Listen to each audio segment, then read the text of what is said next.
Well, I think that some of the main things that are changing in our learning development world now are the need to really drive value over a greater population. And they want consistent approach through whether it be just a different office or a different position in the world. So I think one thing is to make sure we have consistency across all of those areas.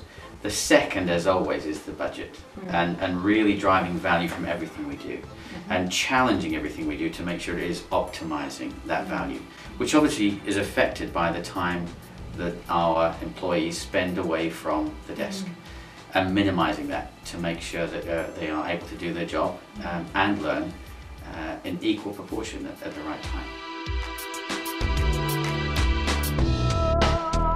Well, I think first of all, there is not one solution that will fit. And what we need to do is, I guess, create a range of solutions using multiple methods and media that will help. The big challenge we face is the human interaction. And as we all know, that human element in learning makes a huge difference.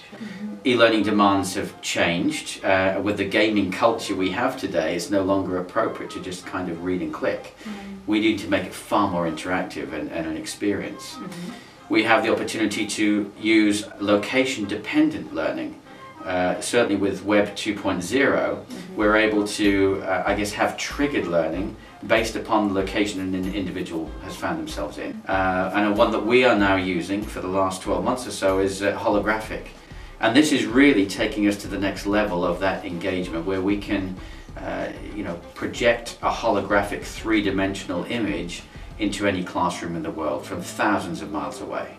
Now, you imagine not just using it for communications, but then when the CEO is not using it, the great benefit for learning and development, where we can have the deliverer of that learning in London and have 4 or 5 audiences around the world that they appear in the room with them, but can still interact with them.